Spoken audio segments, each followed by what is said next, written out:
हृदयस्थान गुरुवर्य वाळके महाराज, माझे परमस्नेही बांगर महाराज, पडेकर महाराज.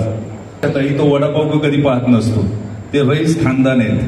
त्याच्यामुळं काय बोलावं, प्रदीप दादाला मी ओळखतो, त्यांचं नाव आहे प्रदीप दादा कंद. त्यांनी सत्तेत जिथं जिथं गेले तिथं केला भ्रष्टाचार बंद.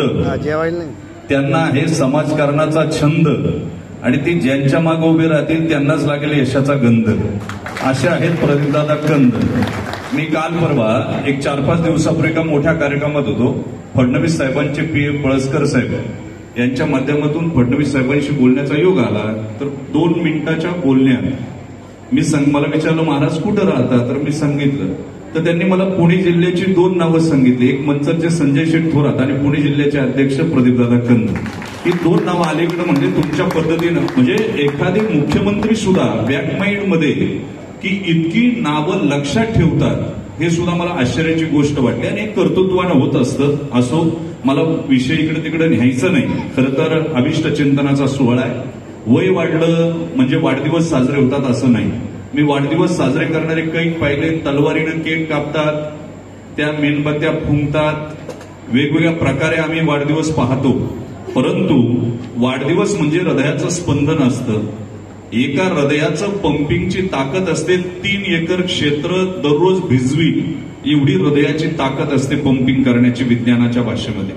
एवढं हृदय एवढ्या वर्ष चालू राहिलं ही पांडुरंगाची कृपा आहे. आणि हे कुणाच्याही कृपेनं होत नसतं. म्हणून संजू भाऊंचा वाढदिवस, मी कुणाच्याही वाढदिवसाला फारसा जात नाही. अलीकडे मी लग्न, वाढदिवस हे आशीर्वाद द्यायचे टाळतो. कारण आशीर्वादामध्ये तेवढी ताकद राहिली नाही. दुसऱ्याचं खाऊन खाऊन त्या जिभेतली ताकद गेली. जीवा दगदा परांनाहा, आणि दुसऱ्याचं ओरबाडून ओरबाडून हातातली ताकद गेली. म्हणून आशीर्वाद देण्यासाठी तर मी अजिबात उभा नाही. मी फक्त शुभेच्छा, आणि मी फार स्पष्ट बघता या अवघ्या महाराष्ट्राला माहिती आहे, मी शुभेच्छा देण्यासाठी उभा राहिलो. परंतु आज सहज मला कळालं, मी स्वतःहून फोन केला की भाऊ किती वाजता वाढदिवस आहे. खऱ्या अर्थानं किती वाजता तुम्ही कार्यक्रम करणार आहात. एक चांगलं उदयनमुख व्यक्तिमत्व, राजकारणातला संत होण्यासाठी सुद्धा काही पात्रता लागतात. संप्रदाय संत होईल, पण राजकारणामध्ये संत होण्यासाठी पहिली psychology, sociology, economic science, political science, philosophy 5 पायऱ्या पार कराव्या लागतात. आणि 5 पायऱ्या संजू शेटने केल्या. दिवाळी सगळ्यांचीच होत असते. मी नेहमी सांगितलं, श्रीमंत तो नाही की ज्यानं स्वतःची दिवाळी साजरी केली, दिवे लावले. खरी तर दिवाळी ती आहे, माझ्या आशा वर्कर बहिणींच्या घरामध्ये त्यांनी किट पोचवलं, ती खरी दिवाळी. खरी दिवाळी ती आहे की माझ्या मंचरला साफसफाई करणाऱ्या महिला भगिनींच्या जीवनामध्ये दीप उजळला, ती खरी दिवाळी आहे. आणि हे काही दिखाव्यापुरतं नाही. संजू शेठचं काम मी अविरत पाहत आलेलो आहे.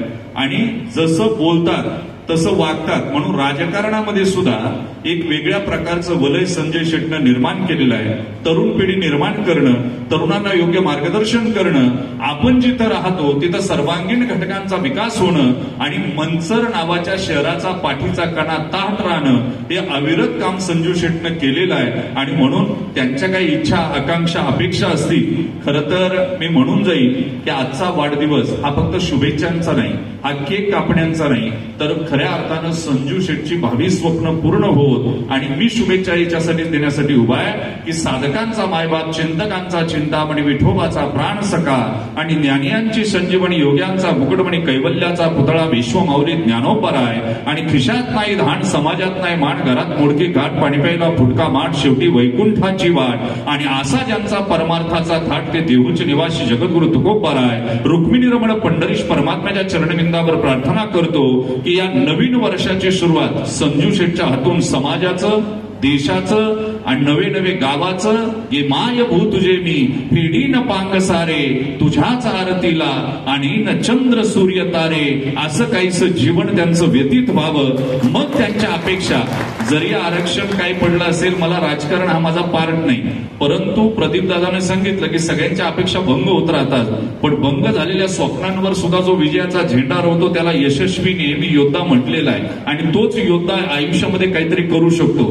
आयुष्यात चढउतार येत राहतात. ते चढउतार पार करत करत प्रत्येक प्रश्नाला सामोरं जात जात उत्तराची गणित जो शोधत राहतो त्याची समीकरणं जुळत राहतात. यशस्वी समीकरणं ज्याला जुळवता येतात त्याला चांगलं नेता होता येतं, आणि नेता ज्याला होता येतं त्याला आयुष्यामध्ये नेत्रदीपक कामगिरी करत असताना बरोबरच्यांना घेऊन चालता येतं. आणि अविरत ते काम माझे परमस्नेही संजू भाऊंनी केलेलं आहे. त्यांच्या मातोश्री इथं आहे. मी एकच शब्द बोलेल, धन्य त्यांची माय तया प्रसवली, ज्यांची निष्ठा जडली विठ्ठल रूपी, विठ्ठल आसनी, विठ्ठल भोजनी, विठ्ठल शयनी विसंबती. आणि त्यांची कीर्ती मंचरमध्येच होते असं नाही, तर तुका म्हणे त्यांचं जीवन जे आहे तर जगामध्ये कीर्ती होणार आहे. आणि म्हणून आंबेगाव तालुक्यानंच उचललं असं नाही संजू भाऊंना, जिल्ह्याचं उपाध्यक्षपद त्यांना मिळालं. पण त्या आईची कूच धन्य आहे. संजू शेठ, तुमच्या वाढदिवसाच्या निमित्तानं मी तुम्हाला शुभेच्छा देतो. अनेक अनेक माऊलींच्या कृपेनं, तुकोबरांच्या कृपेनं तुमच्याकडे संक्रमण ऊर्जेचं होत राहो, आणि ती ऊर्जा सदैव हसतमुख, संकटांना पार करणारी, गोरगरिबांना जाणणारी. आयुष्यभर मी एकच सांगेल, राजकारण लोक म्हणतात वाईट आहे, पण माझ्या दृष्टीनं मंदिरात बसून टाळ वाजवावे तेवढं पवित्र आहे. आणि ते तुम्ही काम कराल. एकच सेकंद सांगतो आणि शुभेच्छांना पूर्णविराम देतो. ज्यावेळी रायगड बांधायचा होता, हिरोजी इंदोलकरांना काम दिलं आणि बांधून पूर्ण होईना, प्रदीप दादा, आणि बांधून पूर्ण होईना, पैसे कमी पडले. त्यावेळी बहिर्जी नाईकाला विचारलं कसं काय करायचं. बहिर्जी नाईक म्हटले आपण एक सावकार आहे त्याच्याकडे जाऊ आणि काही धन घेऊ आणि परत सुरतीची लूट झाली की देऊन टाकू. आणि मग खऱ्या अर्थानं त्या सावकाराकडे गेले. सावकार असा म्हटला, काहीतरी ठेवल्याशिवाय मला देता येणार नाही. महाराजांनी वाळलेली गवताची गाडी उचलली आणि सावकाराच्या ताब्यात दिली, हे माझं तारण. सुरतेची लोट झाली, बहिर्जी नायकाला घेऊन महाराज पुन्हा धन द्यायला गेले आणि धन पूर्ण केल्याच्या नंतर महाराजांनी सावकाराला विचारलं, माझं ठेवलेलं तारण माझं मला परत द्या. बहिर्जी नाईक म्हणले, वाळलेली गवताची काडी घेतली काय आणि नाही घेतली काय त्यानं काय फरक पडते. पण महाराज म्हणले, तुमचा फ्लॅट, घर, बंगला, व्यापारी गाडे, दुकान, जागा, शेतजमीन, प्लॉट्स विकायचे आहेत का? विकायचे असतील तर आजच आमच्याशी संपर्क साधा. स्थावर मालमत्ता खरेदी विक्रीसाठी आंबेगाव तालुक्यातील विश्वसनीय नाव म्हणजे सीता प्रॉपर्टीज. आमची वैशिष्ट्ये: जलद व्यवहार, तुमच्या प्रॉपर्टीजची योग्य किंमत, मालक व ग्राहक यांच्यात समोरासमोर पारदर्शक व्यवहार. आमचा संपर्क 7972 82 24 33 व 80 10 25 09 54.